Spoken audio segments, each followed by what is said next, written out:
on, boy. Come on. Good boy.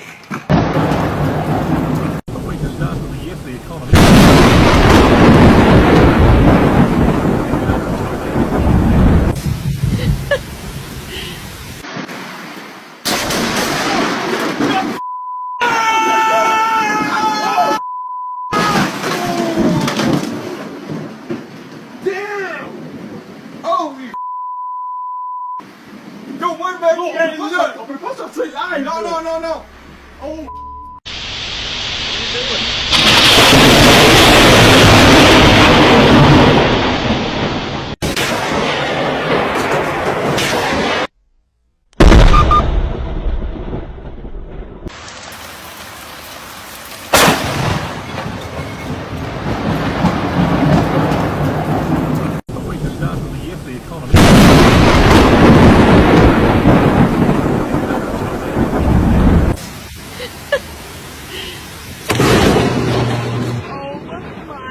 God. Yes. Babe.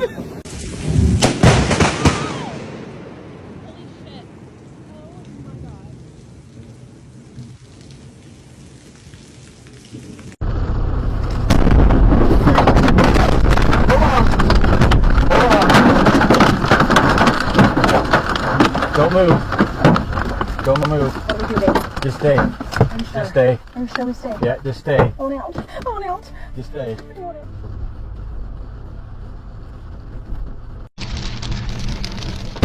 Wow. Whoa. Wow. Oh my God. Let's just get this video. Is that guy okay? Fuck. He's alright. We got it. Yeah. Do this exercise with me real quick. It's another fun one. Cross your arms. Okay? Now, cross your arms the other way.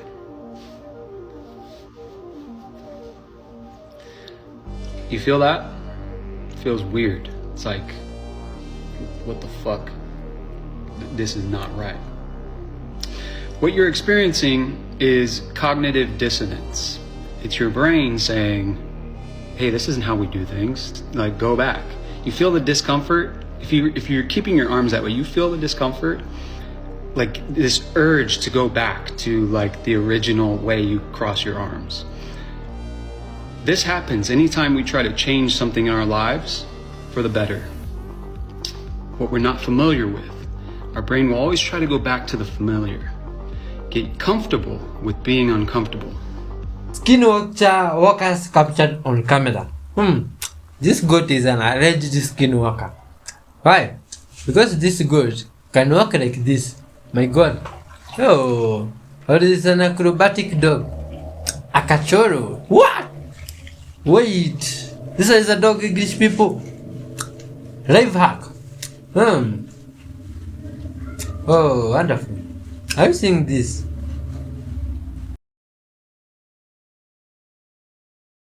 Aliens.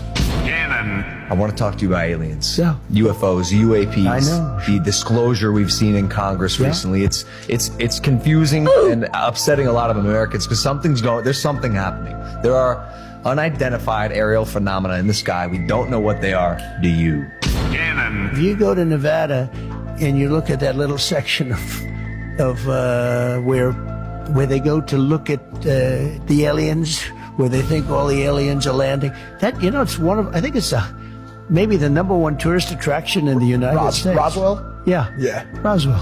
But don't you have access to that information? I have access, and I speak to people about it. I've had actually meetings on it, and they will tell you there's something going on.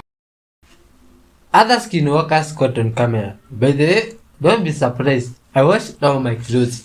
That's why we are doing the videos without shirt. You see? Can leave in the comments if it is illegal in your country to walk shirtless. For men especially. Leave some comments there. Look at this cat here. Hey, doing some dance moves. This one like it can even cook. My God. Oh, this looks like it can cook. Or beat you up badly. Why does it stand like this? This is one pose that looks an angry pose. What's up with this cat? Oh man, what? This ones, some of them they are really surprising. Is this cat okay? Is it sick or what's up? Why is it staying like this? Looks like the cat is extremely hungry. This one needs some diet. The more you focus on the idea that there are negative entities, the more you become negatively oriented. In fact, that's actually what they rely on. You understand? That's the trick. The idea is that they want you to think they're more powerful than they are. And their power comes from getting you to believe they're more powerful than they are. So you give over your power. And thus, you are succumbing to the negative idea that they're perpetuating. But they don't really have more power than you do. They just want you to believe that they do. And when you believe that they do, then they do. Because you give it to them. So don't fall for the trick. Don't get caught up in the idea that there may be negative entities. Of course there are. But so what? What's that got to do with the life you're going to experience? Nothing. Well, then, why bring it up? Thank you. Thank you.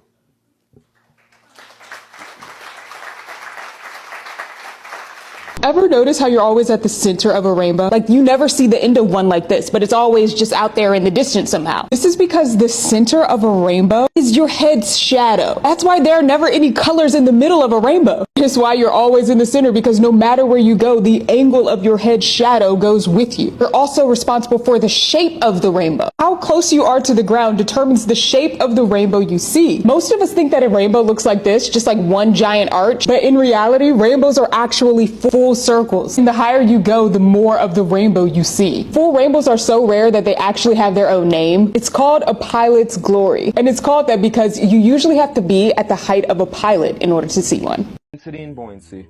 If something is heavier than air, it falls. If something is lighter than air, it rises. Simple, no gravity needed. So gravity in your mind is a hoax. Gravity has never been shown to exist. No experiment has ever proven gravity, ever, once. Let's go to the next viewer question here. This is one of my favorite questions, and this is a question that repeatedly popped up on the feed. This is from Patrice. If the Earth is flat, why hasn't anyone gone to the edge and taken a picture? We're basically kept in the middle, and that's due to the Antarctic Treaty.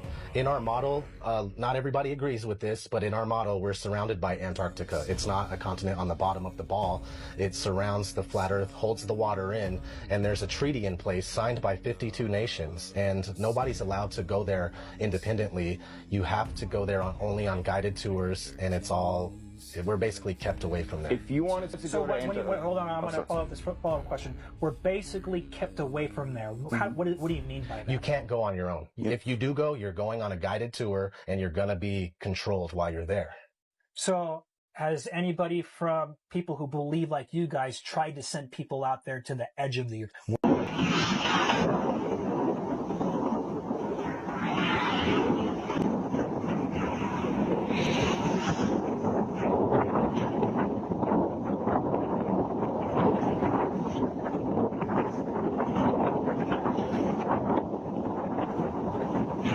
Like, does it bother anyone else that like demons, right? Like, if I had to ask you to describe a demon, you might say something like, oh, well, I guess big horns, and like cloven hooves, and like the weird eyes like goats got and stuff. Like, our idea of what a demon, like the epitome of evil, the personification of evil is a herbivore. I just described a herbivore. The fuck did herbivores ever do to us? And, like, I know why, like, we both literally and figuratively, like, demonized a bunch of symbols from, like, pagan stuff, and absolutely, but, like, the fact remains that, like, our current cultural impression of what a demon would look like is, put it like this. Like, if you were to do, like, a ritual with, like, candles and chanting and hopefully, like, a little bit of debauchery, because, I mean, a little bit of debauchery, and in a gouge of flame you summon a figure with horns and hooves and weird eyes, then when you should say, well, hello there, Mr. Beelzebub. Can I interest you in some grass? Because that's what he eats. Yes, Mr. Beelzebub. I was wondering if you might do my bidding and I'll let you graze the lawn. I mean, we were going to sacrifice this goat to you, but now we see that that might be a bit insulting. So instead, we have a veggie garden. Take whatever you want. Like, he doesn't want to eat you. He's not equipped for that. Unless souls are a vegetable. Hang on. Because the Grim Reaper, with the scythe, which is for cutting grass. Are souls a grass?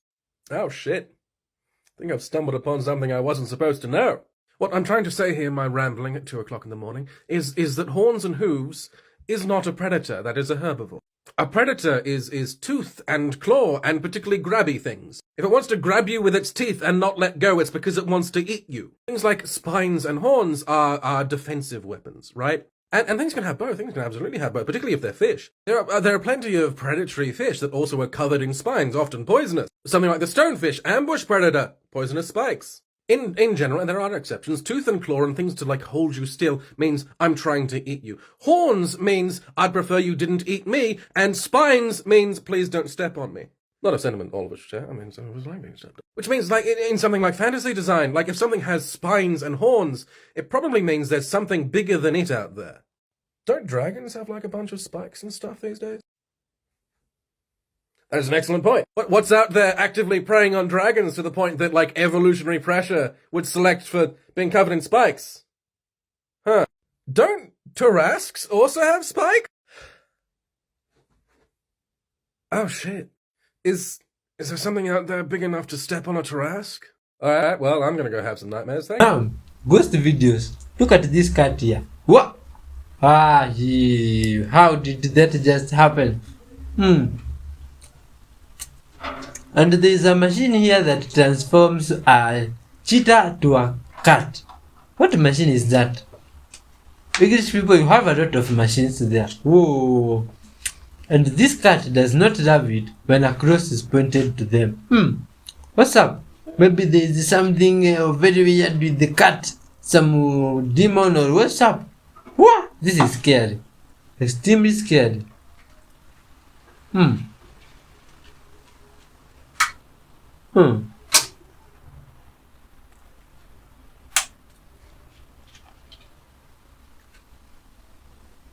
What? This cat is training boxing. Wow. In case people, you teach your cats a lot of stuff. But this one is a skinwalker practicing their moves. Oh my god. What's up with this dog? Skinwalkers. These are real skinwalkers. Dogs don't just do that.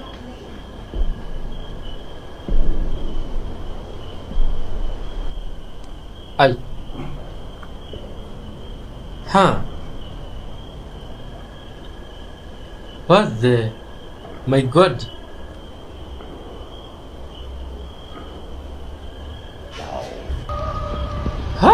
Look at that dog. Hey, it has eyes. Bro, I ain't gonna lie, this is an ugly ass dog, bro.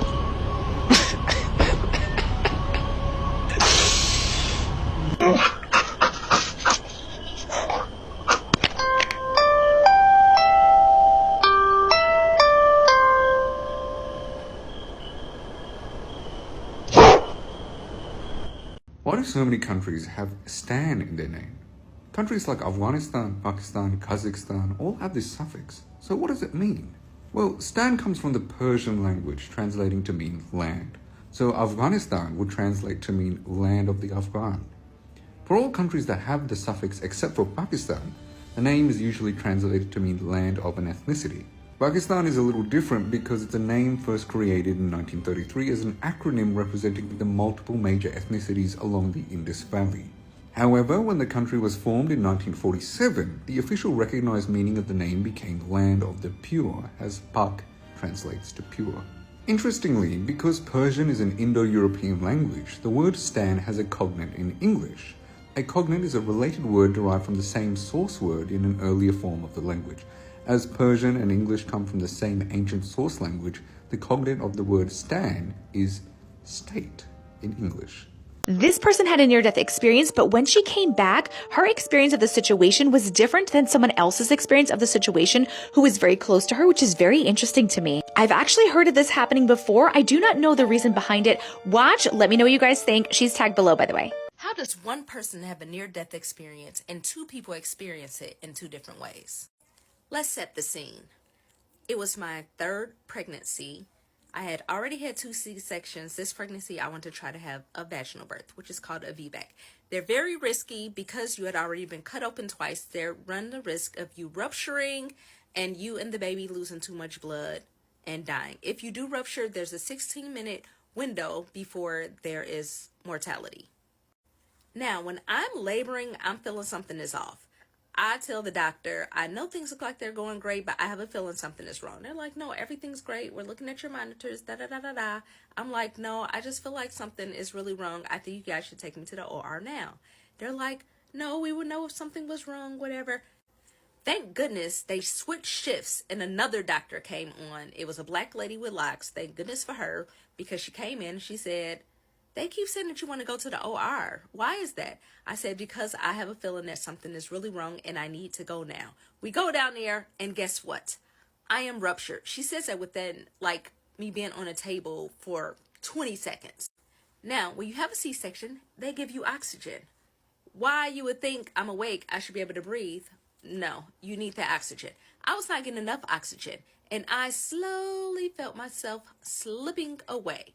Now, let me tell you, do not ever have a fear of death, because I used to be so afraid of death prior to this, but because I started dying and I saw what it felt like, it is almost feels so amazing and peaceful that it's hard to resist. But I knew that I needed to be here. But like I had to talk myself back up to get the strength and energy to tap my husband and let him know that something is wrong. I was just like, oxygen. Like, that was the last breath I had in me to be able to get it out. And he's like, she needs oxygen. And they're like, she needs oxygen. Oh my gosh, her numbers are so low. Da, da, da, da, da. But I was like sinking into the death. This video is not sponsored by the Grim Reaper. And I do not recommend anyone try to go for it before it's your time. Now, here's where the story gets juicy. So I bring up almost dying in labor, like during the birth of my son. My mom's like, yeah, I was so scared because when your husband came out the room and he was crying and he was telling us that you were dying and they were in there giving you a blood transfusion right then, that was the scariest day of my life. And I said, I didn't have to have a blood transfusion. And she's like, yes, you did. And I remember distinctly, it was me, and she's naming the people who were in the waiting room, which were the people that were in the waiting room. And she's like, and he came out, and I had to hold him because he was so scared. And I'm like, Mom, like he was there with me the whole time. He never left. So now I have to call him and find out. And I'm like, hey, did I have to have a blood transfusion? He's like, no, you didn't have to have a blood transfusion. I was like, well, my mom said that you came out and told her that I was in there getting a blood transfusion. He's like, I never left your side, which I know he never left my side. And yes, I almost died, but we didn't tell my mom that because I would never tell my mom that. She is like already paranoid and scared of something happening to one of her kids anyways. So now the question is, all of you people who have all the answers, because it's a ton of you all, how is it that in my near-death experience, there were like 2 different experiences from different people, when in reality I did like come this close to death? So then I even looked up the paperwork from the hospital where it said that not only did I have a rupture, the rupture extended over to a major artery, to which I lost a substantial amount of blood. But then also on there, it has a part where it says needed a blood transfusion. No. So riddle me this. I think we just found the end of the rainbow. What? So wild. I don't know if you can see it on the camera. The footage displays what appears to be a large hairy figure moving through the shrubs. At one point, it squats down and blends into the surrounding foliage. Alright, just squat it down. Right. Yeah, let me me see your camera. Throughout the video, you can hear various passengers discussing the creature, wondering about its movements and speculating on its identity. Some respected people have been saying lately that the Earth is actually flat. Can you comment? Well, in your physical reality, I think most of you know it is a sphere. It doesn't mean that there aren't other dimensional forms of the Earth on different planes, and certainly on one-dimensional form, the Earth is flat. But only a portion of your consciousness is focused there. The consciousness that I'm communicating with right now does have a piece of themselves in that dimension where the Earth is perceived to be flat. But for the most part, as you are evolving and becoming more aware that you are higher dimensional beings, you are experiencing the reality more in a 3 or 4 dimensional and eventually 5th dimensional way. So in that sense, your focus is not really on the flat Earth, your focus is on a multidimensional one, which represents itself in your reality as a sphere. You can see the truth of this, the example of this, anytime any of your astronauts go into space and release a bubble of water. Anything free floating in space in 0 gravity will automatically form a sphere, not a disk. There are souls that are here that came directly from Source, that literally used to sit next to God. And their energy is very different, it's very unique. Their light is different, their light is very unique. Their life has been very difficult, very challenging. These souls were part of the first and second wave of volunteers that chose to come here during this time. Since so many were hesitant to come down to help navigate through this transition when the call went out in the high tables, that these specific souls stepped forward and they were warned how difficult and challenging that it was going to be because of what it's like to be on this planet. Dolores Cannon goes heavy and she talks heavily about it. I wish she was still here. Like, we definitely use her insight right about now. These particular souls can't, their path can't be, they can't be knocked off their path. They can't, there's nothing that they can do or anyone else can do to stop them at this point. They have woken up, they are starting to remember, they are starting to understand, they are stepping back into their purpose and power, understanding exactly who they are. They're remembering.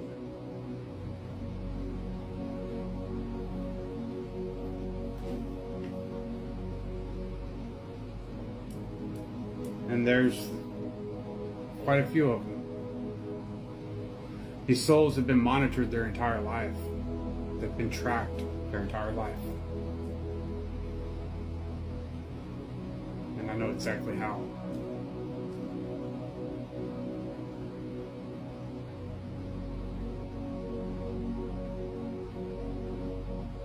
They were more than likely abducted at a young age.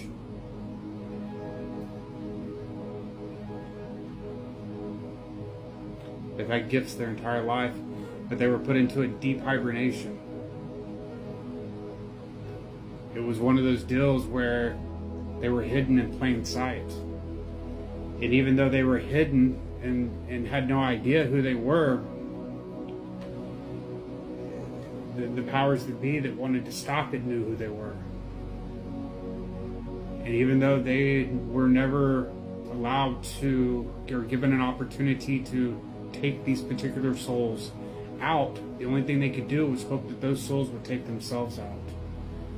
That they would put so much on their shoulders that hopefully it would cause them to give up. That was their only hope. They had to do it to themselves. The powers that be needed these particular souls to become their own worst enemy, for it was the only way that they were going to stop what was happening.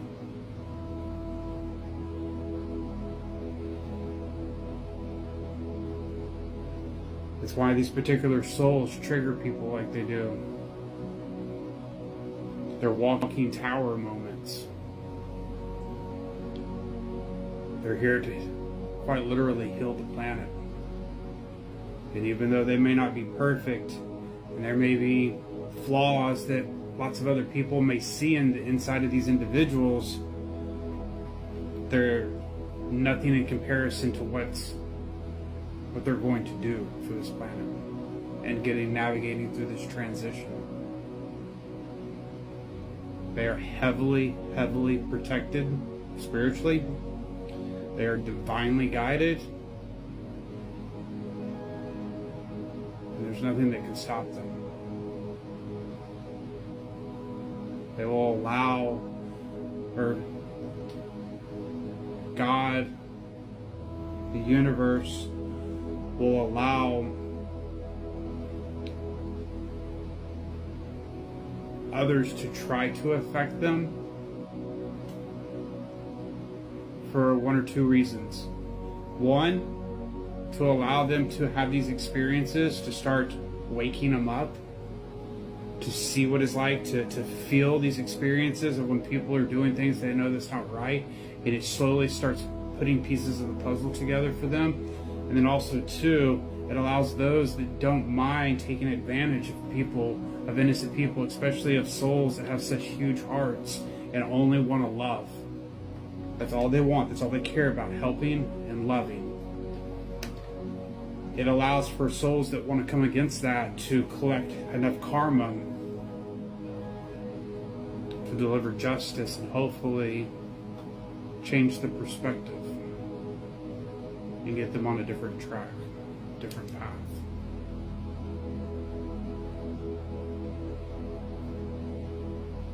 These souls come directly from Source. They literally sit next to God. And it has taken me a very long time to even muster up the courage to deliver this type of information from what I'm understanding about these particular souls, because it is such a bold statement.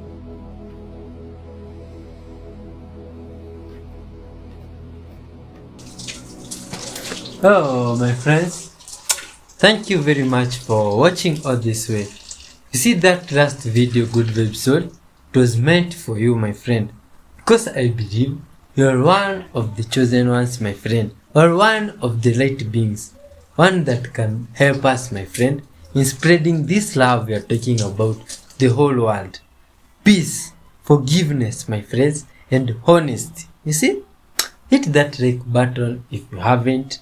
Subscribe. Join us on our mission here of spreading the love we are talking about. You see? Because God is love.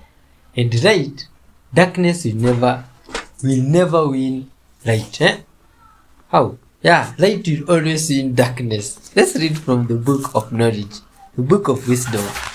This one we feed on it spiritually. We do this most of the time here, every day, my friend. You see?